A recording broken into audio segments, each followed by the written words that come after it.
Bismillahirrahmanirrahim. Alhamdulillahirrabbilalamin. Assalatu wassalamu ala Muhammadin wa ala alihi wa sahbihi ajmain. Assalamualaikum warahmatullahi wabarakatuh. Bapak-bapak, ibu-ibu dan teman-teman semuanya, baik pegiat literasi maupun para pendidik, para pihak-pihak yang sangat berkaitan dengan masalah perpustakaan. Pagi hari ini saya ingin menyampaikan beberapa pengalaman dan gagasan terkait dengan pengembangan perpustakaan di sekolah. Tentu saja ini bukan hanya semata teori yang saya baca dari buku, tetapi pengalaman yang sudah saya jalani selama kurang lebih sejak tahun 78 sampai 2009.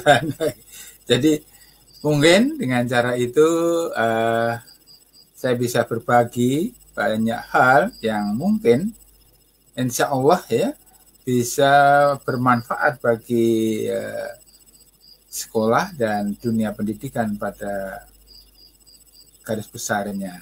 Oke. Kita sudah banyak membaca tentang kondisi literasi, kondisi perpustakaan baik di sekolah maupun di ruang publik yang lain. Tetapi barangkali kita tidak cukup hanya dengan melihat sisi-sisi kekurangan dan kendala-kendalanya. Jadi yang mungkin sangat kita perlukan adalah pemikiran bagaimana mendinamisasikan, ya, mengoptimalkan perpustakaan sekolah ataupun lembaga yang ada itu secara optimal. Ide sederhana yang akan saya sampaikan ini mungkin sebagian sudah berlangsung di tempat Anda atau mungkin baru, tetapi yang penting saya ingin mencoba menyemangati ya bahwa ini adalah masalah yang menantang dan akan membuat sebuah sumbangsih bagi peningkatan pendidikan secara umum. Karena semua orang tahu bahwa ada slogan ya, perpustakaan adalah jantung sekolah atau perguruan tinggi, tetapi realitas yang kita temui di lapangan mungkin tidak selalu sejalan dengan itu. Ya. Tentu kita menyadari bahwa begitu penting peran jantung itu bagi kehidupan, dan ketika jantung itu bermasalah, maka tentu juga memberikan dampak yang tidak baik bagi kehidupan, pembelajaran atau pengembangan keilmuan atau apapun yang ada di sana. Baik, tidak-tidaknya ada beberapa sisi yang ingin saya sampaikan pada pagi hari ini. Tetapi sebelumnya saya ingin, karena ini tanpa pembawa acara, saya tampil sendiri sehingga saya harus memperkenalkan diri dulu. Artinya bagi teman-teman yang belum mengenal mungkin latar belakang saya untuk menyampaikan hal ini perlu dipahami juga, karena saya tentu seperti saya sampaikan tadi. Yang pertama, saya mengelola perpustakaan sekolah di sebuah sekolah kejuruan di Jember itu sejak tahun 78 sampai 2000-an lah ya. Kemudian saya mengelola juga beberapa perpustakaan perguruan tinggi, bahkan memulainya sampai berjalan itu sejak tahun 83 sampai 1988 di sebuah perguruan tinggi di kota ini. Kemudian saya membuka perpustakaan baru juga, perguruan tinggi, sejak tahun 1990 ya sampai 1996. Nah, ketika tugas saya berakhir ya tahun 2009 sebagai guru, saya memulai sebuah masa baru di dalam aktivitas saya dengan membuka sebuah taman bacaan masyarakat yang saya beri nama Kampung Baca. Tapi sebelumnya juga sudah ada beberapa perpustakaan yang taman baca yang saya inisiatif menjalankannya. Baik. Lalu tahun 1988 saya mendirikan sebuah yayasan yang bernama Yayasan Indonesia Membaca. Dan tahun 2003 saya mendirikan yayasan baru yang bernama Penabur Hikmah. Demikianlah latar belakang sedikit mengenai apa dan siapa saya. Kemudian beberapa hal yang ingin saya sampaikan, ide-ide sederhana yang saya berharap ini bisa memberikan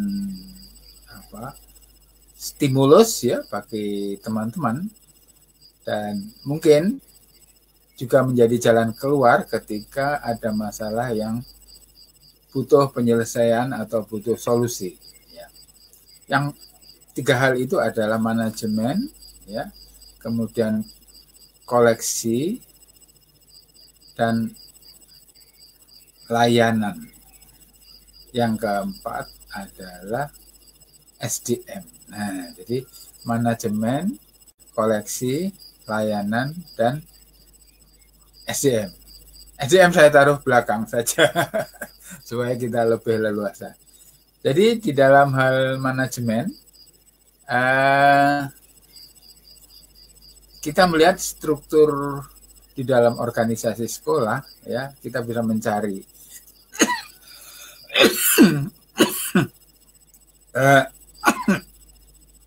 di mana posisi perpustakaan sekolah dalam skema organisasi persekolahan.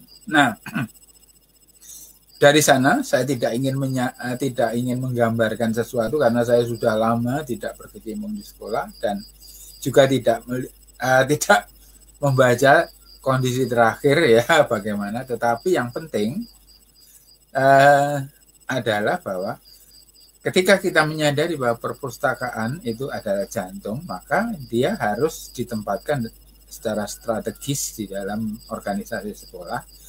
Artinya, dari sisi pengambilan kebijakan misalnya, maka pustakawan itu setara dengan guru.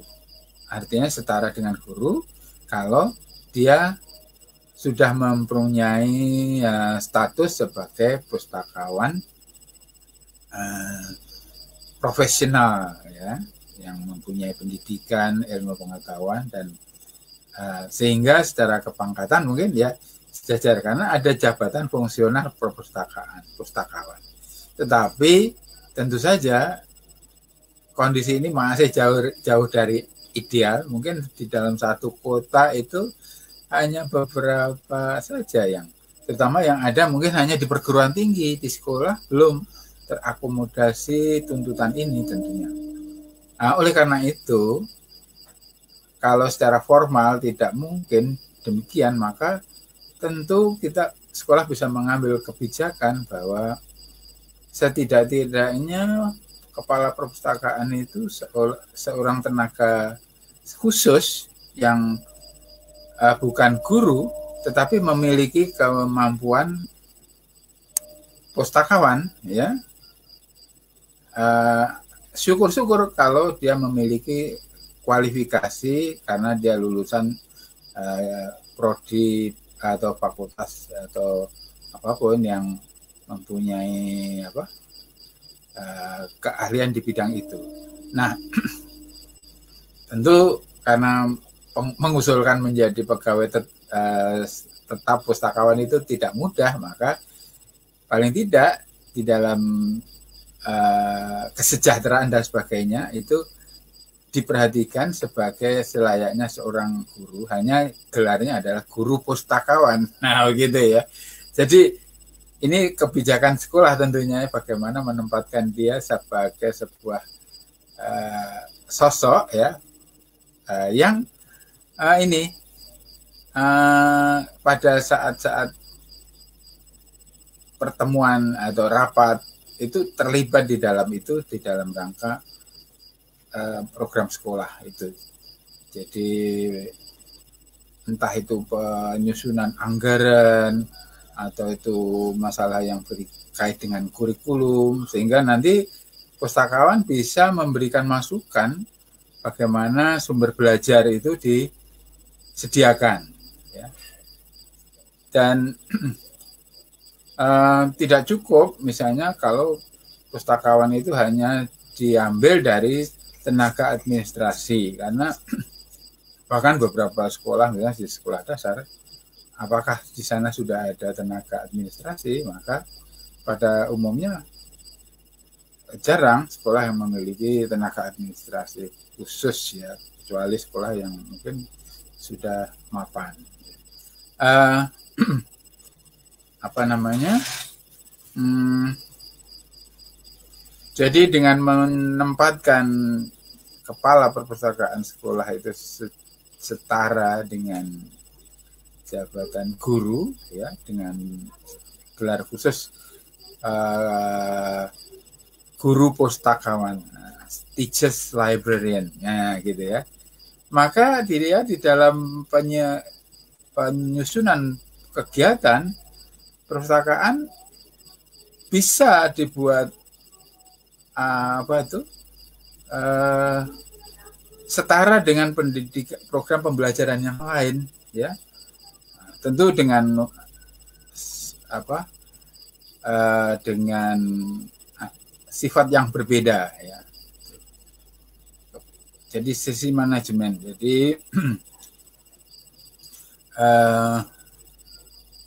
itu ya yang saya pikirkan, bahwa kepala perpustakaan seyogianya bukan dari guru, tetapi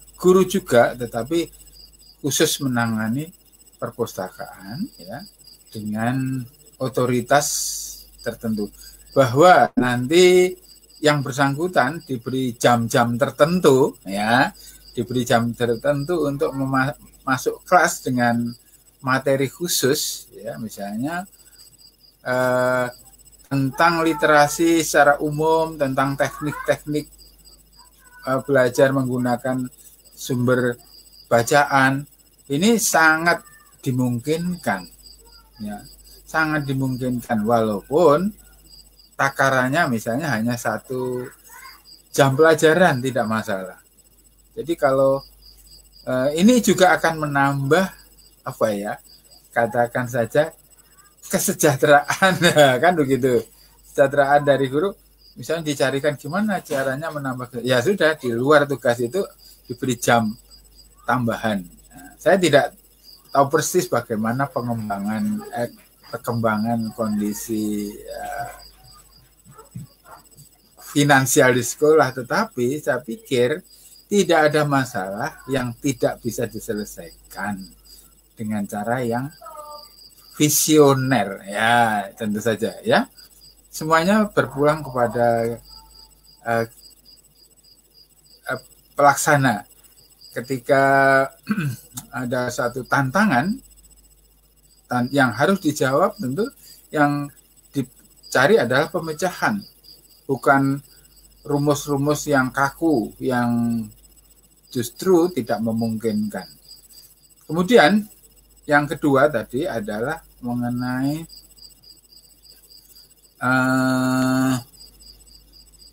SDM. Oke deh, saya tarik ke depan lagi.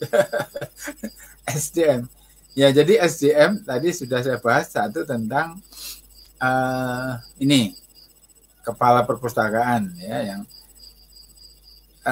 fungsinya sebagai guru pustakawan. Jadi bukan guru bidang studi.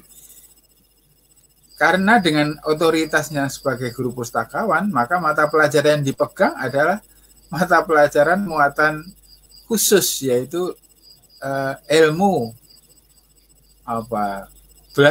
ilmu belajar itu. Entahlah Anda bisa namakan apa saja, yang penting kepala perpustakaan ini juga di sisi lain Hanya saja memang harus diatur supaya waktu itu tidak tersita untuk mengajarnya, tapi justru untuk mengendalikan perpustakaan itu, bahwa dia nanti akan masuk kelas dengan materi-materi khusus itu.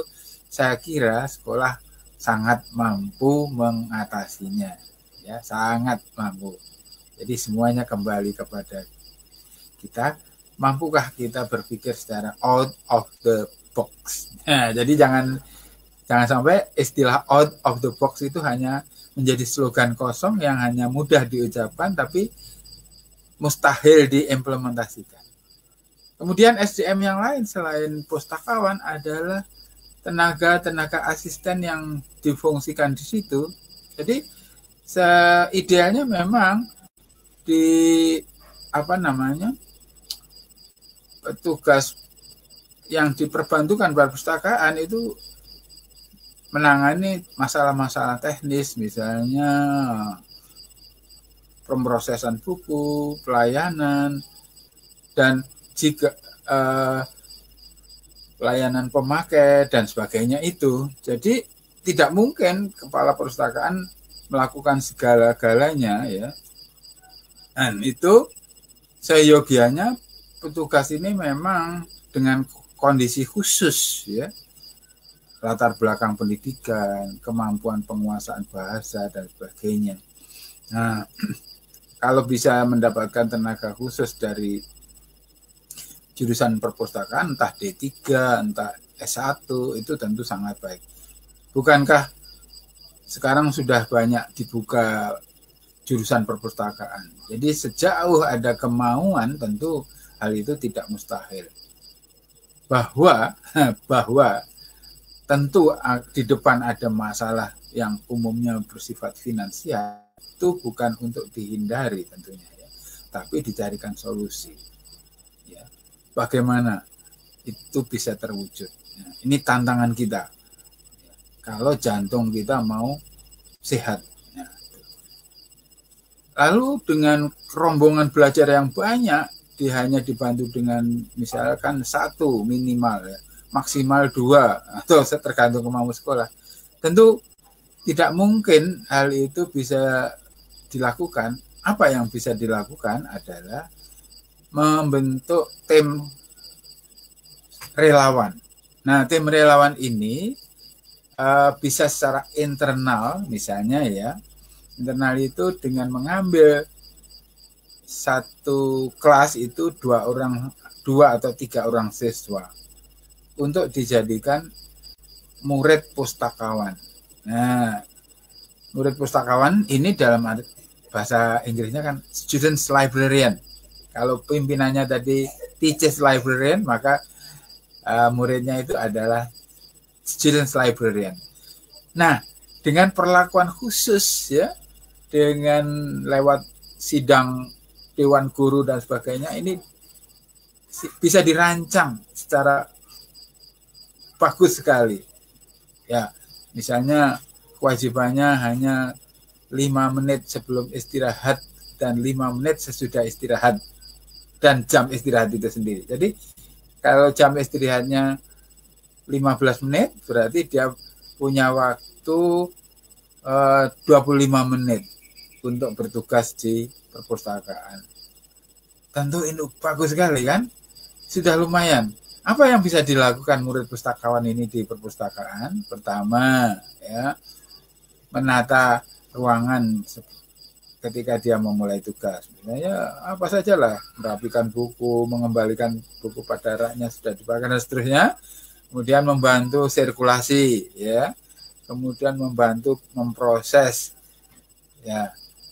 Saya kira kalau 6 hari atau 5 hari di dalam 1 minggu itu ada dukungan murid pustakawan, 1 harinya ada 4, ya, istirahat pertama 2, istirahat kedua 2 lagi, berarti 4 kan, ditambah stafnya 2. Bukankah ini hal yang bagus, ya? Artinya meringankan tugas dari staf perpustakaan itu sendiri. Nah, di samping itu murid-murid ini bisa menjadi duta baca. Duta baca, ya, dengan bekal-bekal ilmu khusus yang ditanamkan, diberikan oleh pimpinan, ya, dia akan menjadi duta perpustakaan itu di kelasnya. Entah dalam menanamkan disiplin, menyebarkan informasi, buku baru, macam-macam lah, ya, menjadi fasilitator. Semuanya kembali pada kita, apakah informasi kecil ini bisa membesar menjadi sebuah ide yang itu tergantung pada kita. Sementara kalau kita hanya melihat, wah ini tidak mungkin, serba tidak mungkin, kita tentu masalahnya akan hanya berhenti di situ, tidak pernah menjadi sesuatu yang menjadi realitas yang menggembirakan. Oke? Nah, jadi solusi yang pertama, makanya judul di sini adalah perpustakaan sekolah melibatkan semua, dalam arti tadi ada guru khusus, ya, kemudian murid pustakawan, kemudian lalu bagaimana dewan guru atau guru-guru itu dilibatkan dalam kegiatan ini supaya merasa ikut memiliki melu handar beni, gitu ya. Bukan hanya untuk melarikan diri ketika dapat tugas, nggak ada tempat lain, lari ke perpustakaan hanya untuk ngetik, ngoreksi dan sebagainya, bukan itu. Ya itu boleh-boleh saja, tetapi ini kan hanya memanfaatkan ruang saja yang sebetulnya ya di tempat lain bisa, ya. Jadi kalau guru-guru dilibatkan dalam perpustakaan itu dalam bentuk apa misalnya? Nah, sekolah bisa memprakarsai dengan mengadakan komite perpustakaan. Wah, komite perpustakaan itu, ya. Jadi library board, ya, komite perpustakaan. Tugasnya apa? Silahkan dirancang. Ya, saya tidak ingin mendikte dengan formula-formula saya, tetapi keberadaan lembaga ini tentu bisa menjadi wadah bagi berbagai hal yang membuat perpustakaan ini menjadi sebuah arena, ya, menggerakkan literasi di sekolah. Tentu siapa yang terlibat di sana? Idealnya memang orang-orang yang berminat, mempunyai perhatian khusus. Jadi itu diakomodasi minat khususnya itu dalam wadah komite perpustakaan ini. Karena di sekolah tentu sudah ada pembagian tugas sebagai guru BP, guru bidang studi, ada tugas ini. Tetapi ini tidak menutup kemungkinan juga untuk diadakan seperti ini. Tentu dengan mengatur jadwal kegiatan yang tidak membuat semuanya menjadi ini, ya, misalnya sebulan sekali atau itu adakan sidang, pertemuan, diskusi dan sebagainya. Nah, apakah mereka yang sudah punya tugas tertentu boleh terlibat? Tentu boleh, ya. Misalnya bimbingan konseling. Nah, bimbingan konseling perlu dilibatkan karena salah satu metode yang dijalankan di bimbingan konseling untuk mengatasi masalah-masalah itu adalah library riset atau apalah katakan yang melibatkan di perpustakaan. Saya pernah bertanya pada mantan alumni yang dulu murid saya kemudian menjadi guru BP, saya ketika saya tanyakan apakah ada peran perpustakaan di dalam program BP. Ada, Pak. Ada namanya library apa itu? Jadi artinya apa? Mereka murid diajak menyelesaikan masalah dengan literasi, dengan mengadakan diskusi di perpustakaan dengan membaca ini. Oh, berarti no problem. Jadi ya kemudian tentu saja karena ini board, ya, maka pimpinannya kepala perpustakaan tentunya, ya, kemudian anggotanya ada guru-guru yang punya concern bidang bahasa, bidang BP, bidang yang lain-lain gitu kan. Nah, jadi SDM usulan saya adalah melibatkan murid dalam bentuk students librarian, pimpinan pengelola ini seorang guru khusus yang mempunyai kewajiban mengelola dan mempunyai jam mengajar terbatas untuk masuk kelas ya. Kemudian yang ketiga adalah library board. Gitu. Kemudian yang ketiga adalah layanan. Nah, layanan. Bagaimana layanan ini diberikan kepada pengguna? Ya. Yang secara konvensional kita kenal layanan itu ya peminjaman buku. Peminjaman buku. Jadi hak anggota warga sekolah untuk meminjam dan menggunakan buku. Nah, di situ juga layanan di tempat, misalnya untuk karya-karya yang tidak bisa dipinjam tidak juga pulang, reference dan deposit, ya seperti itu kan. Kemudian layanan buku paket. Apakah buku paket masuk perpustakaan? Nah, itu sebenarnya tergantung sekolah, karena kalau dilakukan oleh perpustakaan memang akan sangat membebani baik ruang maupun tenaga. Ada juga yang memisahkan, tapi ada juga yang dengan fasilitas terbatas tertentu dilakukan oleh perpustakaan. Tapi ini sejatinya sangat membebani karena pertama, nanti ruang perpustakaan itu isinya lebih dominan buku teks ketimbang buku yang lain, pengayaan atau buku umum. Nah, seyogianya memang ini divisi khusus lah.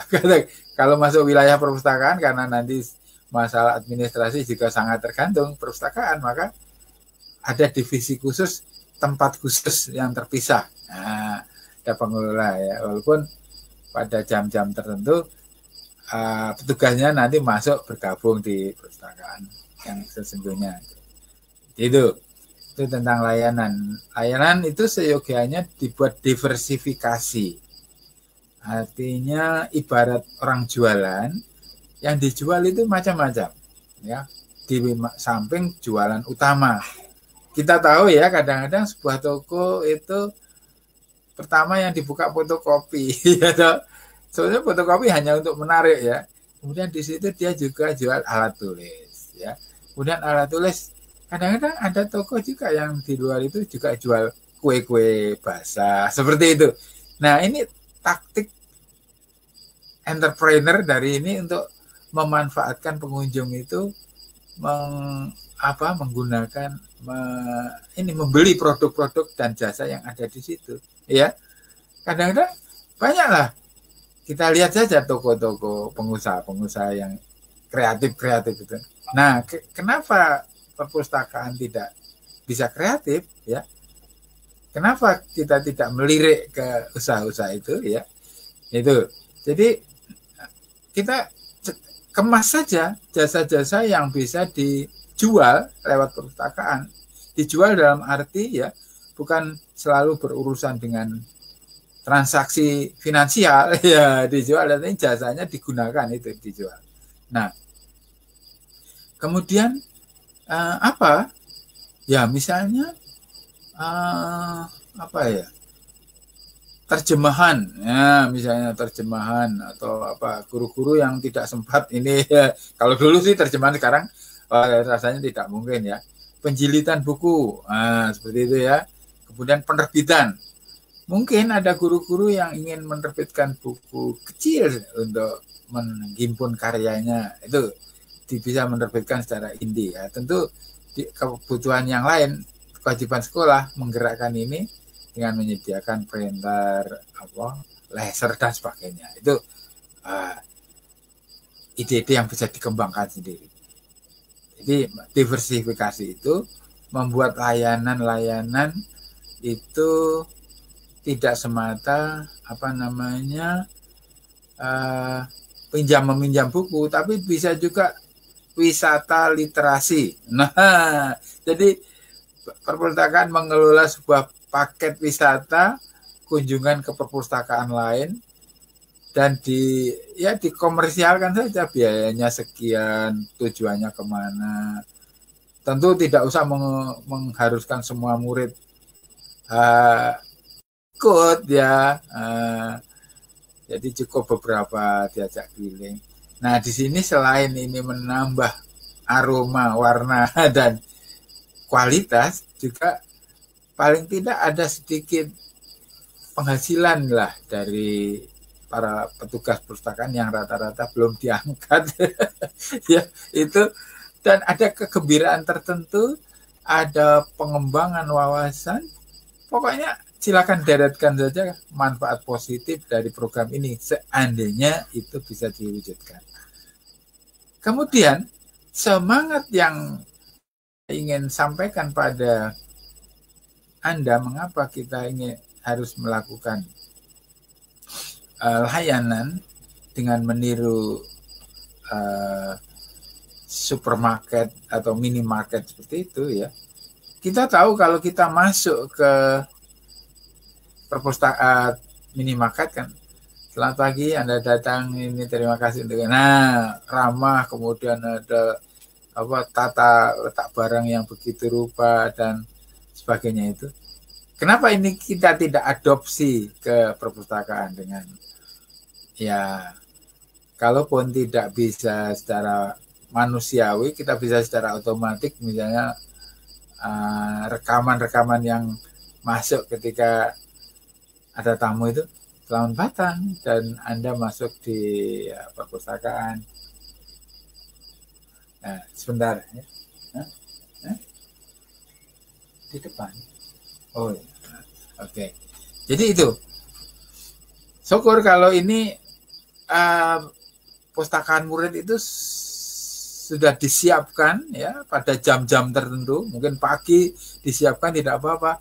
Sejauh sekolah bisa mengelola ini, murid pustakawan itu dengan atribut yang keren ya, kayak petugas KFC misalnya seperti itu ya, dengan atribut khusus dasi, dengan ya, kalau di sekolah pariwisata ada resepsionis di unit perhotelan, maka di perpustakaan punya resepsionis di counter layanan dengan atribut yang bagus. Tentu ini nilai tambahnya kan luar biasa ya.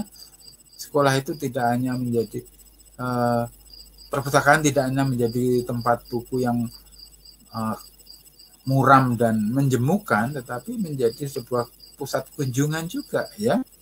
Nah, kalau dulu ada paradigma lama yang di perpustakaan tidak boleh makan minum, ya kita bisa menyiasati dengan membuka sudut khusus ya untuk makan minum untuk 4 atau 5 orang, yang di situ kita bisa menyediakan makanan minuman kecil, makanan kecil ya, tetapi tidak boleh keluar dari area situ. Nah, ini kan juga sebuah ide baru, ide yang di beberapa tempat sudah ada itu ya. Hanya kita belum mampu mengadopsi karena memang kondisinya belum ada, dan kita tidak siap mengadopsi sesuatu yang baru karena dibelenggu oleh pikiran-pikiran lama dengan rumus mana mungkin, tidak mungkin. Nah, itu saja ya. Jadi dari impossible itu harus kita rubah menjadi I'm possible. Gitu. Jangan lagi menggunakan impossible, tapi I'm possible. Gitu. Jadi kalau semua mungkin, lah yang nggak umum toh ini. Nggak umum itu karena belum ada yang memulai, tapi ketika itu menjadi sebuah style, ya, tren, gaya, semuanya pasti ikutan. Jadi yang ketiga tadi SDM, layanan, ya. Kemudian yang keempat adalah koleksi. Ini saya taruh terakhir. Kenapa? Karena ada sesuatu yang khusus yang ingin saya bagi dengan Anda semuanya. Ya, kita tahulah bahwa perpustakaan itu perencanaan anggaran dan sebagainya itu sangat, ya kecuali di sekolah tertentu yang sudah punya visi, ya misalkan 1 bulan 1 juta, seperti itu ya. Tapi realitas itu sangat fantastis untuk saat ini. Lalu bagaimana perpustakaan itu bisa menghimpun koleksi tidak hanya dari beban finansial lewat RAPBS, ya, bahwa RAPBS harus memberi porsi yang khusus, ya, bagi yang memadai bagi perpustakaan, itu jelas, ya. Kalau tidak jantungnya sakitan terus lalu opname, gitu kan. Tapi apakah ada cara lain? Saya ingin menyarankan beberapa, ya. Pertama, kita hidup di era medsos, ya, maka gunakanlah medsos ini untuk pengembangan perpustakaan. Pertama, kelola medsos itu sebagai promosi, ya, media promosi yang menantang, ya, yang menarik, ya, seperti toko buku. Nah, dengan demikian maka lewat di situ banyak simpatisan yang dengan sukarela nanti akan menghadiahkan buku. Misalnya penulis perorangan, ya, kita kenali, kita sapa, kita beri waktu untuk book signing, gitu kan. Buku-buku teman-teman guru tentu banyak relasi yang luas toh, itu didorong untuk mengundang penulis-penulis ke perpustakaan, ya, berbicara di depan murid dan membawa 1 buku saja untuk dihadiahkan. Ya, untuk promosi karyanya dia, tapi dia tidak perlu nyewa hotel untuk itu, cukup menyumbangkan beberapa bukunya. Itu 1. Terus kedua, jalinlah dengan banyak kalangan, institusi, penerbit, dan sebagainya. CSR, dan sebagainya. Buat relasi. Tentu kalau di sekolah ada 100 orang guru, mereka punya yang lebih banyak lagi. Nah, mengapa tidak menjadi agen bagi promosi perpustakaan? Lalu, nah, melibatkan guru semua, melibatkan semuanya, termasuk guru dan kepala sekolah dan murid, itu bisa juga dalam bentuk misalnya begini, kita sediakan sudut khusus, ya, buku titipan. Nah, buku titipan ini kalau dikelola menjadi sangat luar biasa, ya. Jadi seperti loker, bapak-bapak dan ibu-ibu, teman-teman semuanya, kita punya buku di rumah itu membeli sekali, kemudian dibaca, sudah itu nganggurnya berapa tahun itu. Ya, padahal kalau itu dibaca terus, itu kan ibarat sumur yang airnya diambil tetangga-tetangga kita dan manfaatnya kembali ke kita dalam bentuk keutamaan. Ya, saya nggak mau ngomong pahala, padahal sudah tadi sudah ngomong. Ini gaya retorik saja. Jadi kita buat saja rak-rak khusus, ya, yang tidak usah terlalu besar. Ada sekian kapling, ya. Jadi 1 rak besar itu ada kaplingnya sebanyak guru yang ada di sekolah. Wah, 40 misalnya, ya. Itu ada 40 loker yang jajar-jajar. Beri nama satu-satu. Wah, semua guru dari. Kalau perlu gurunya diajak urunan lah membuat loker itu, ya. Beri nama, kemudian setelah buku itu diproses dengan status pinjaman misalnya, ya, dengan label khusus, ya, warnanya merah atau apa gitu, beridentitas, dicatat di administrasi, taruh aja di situ, ya. Buku ini tidak usah diklasifikasi juga nggak apa-apa barangkali, ya. Cukup beri nama ini Bu Tuti, ini Pak Nanang, ini Bang Nainggolan, ini Bang Tampu Bolon, nah, seperti itu ya. Nanti ada pesan-pesan di situ, kembalikan buku pada lokernya. Kalau tidak, sediakan kereta dorong di depan itu, nanti petugas yang akan mengembalikan. Selesai membaca, taruh di sini. Nanti student librarian yang akan menaruh kembali buku itu pada loker-lokernya. Buku-buku ini tidak boleh dipinjam, karena buku itu pinjaman.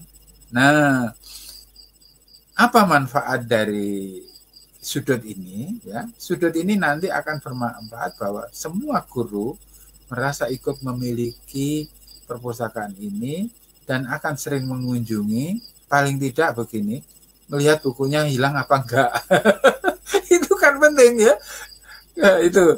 Atau begini, buku di tempat saya kok sedikit ya, saya akan nambah lagi. Nah, serentak dengan itu kan buku di perpustakaan akan bertambah, bukan? Ya. Nah, itu. Jadi ketiga, anak-anak pun bisa memanfaatkan. Oh, buku ini. Nah, lalu bagaimana kalau anak-anak meminjam? Ya, kalau sekolah mempunyai mesin fotokopi, ya tentu dengan mudah ya. Kita memfotokopi buku itu lewat petugas. Nah, ini penggiat hasilan bagi perpustakaan. Jadi begitu. Ini usul saya ya, bagaimana melibatkan semua stakeholder. Loh, apa anak-anak boleh meminjamkan buku? Why not?